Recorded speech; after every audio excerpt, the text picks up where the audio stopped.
तेच सांगितलं की ज्या वेळेला त्याला मंत्री केलं त्यावेळेला आधीच्या सरकारने क्लीन चिट दिली होती. ती काय कुठल्या माणसाने दिली नव्हती, सरकारने दिली होती. सरकार ही फार मोठी यंत्रणा आहे.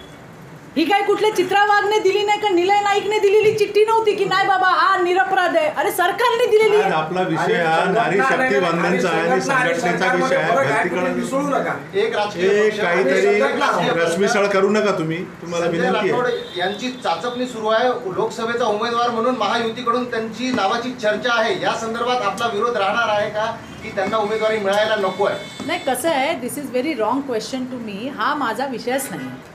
माझा विषय आहे पक्षाचा झेंडा घेऊन काम करणं. आमचं शीर्ष नेतृत्व त्या ठिकाणी बसलेलं आहे. अजून कुणाला देणार कुणाला नाही देणार याच्याबद्दल काही बोलणं नाही. आणि बोलणं झालं असेल तर मला वाटतं निलय नाईकांना माहिती असेल किंवा आमच्या जिल्हाध्यक्षाला माहिती असेल, यांना माहिती असेल. माझ्यासारख्या कार्यकर्त्यापर्यंत हा विषय नाही. मी आज कशाला आली आहे? मी आज आली आहे महिलांचं संघटन वाढवायला. मी कशाला आली आहे? माझं जे कॅडर आहे त्या कॅडरला बूस्ट करायला, आणि ते काम मी करते. बाकी काय आणखीन राजकीय प्रश्न या संदर्भात असतील तर हे तिघं नेते आमची उत्तरं तुम्हाला देतील. माझा विरोध तेव्हाही होता आणि माझा विरोधाच्या पुढेही असेल.